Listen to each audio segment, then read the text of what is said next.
Quả tay giờ cho nó quẩy tay lên kỹ á. Quả tay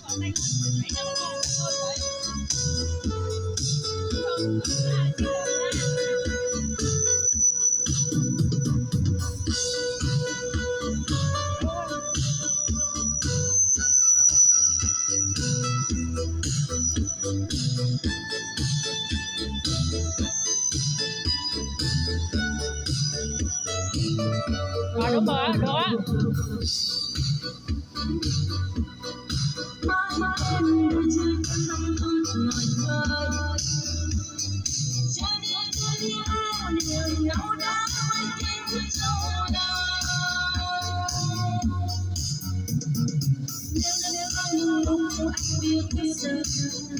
Dù đã ra đi nơi phương trời xa,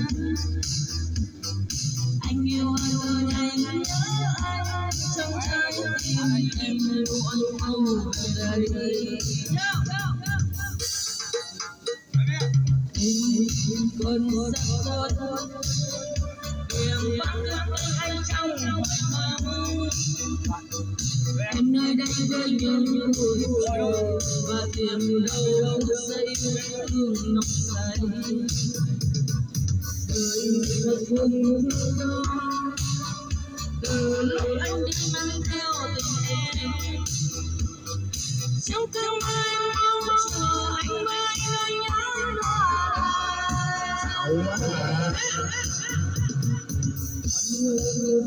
Loài chim trong khu đường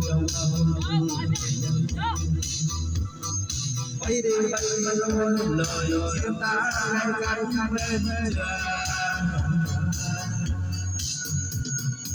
Đi ra coi đường đông anh biết dần muốn ra đi những lần đã vào trong trái tim em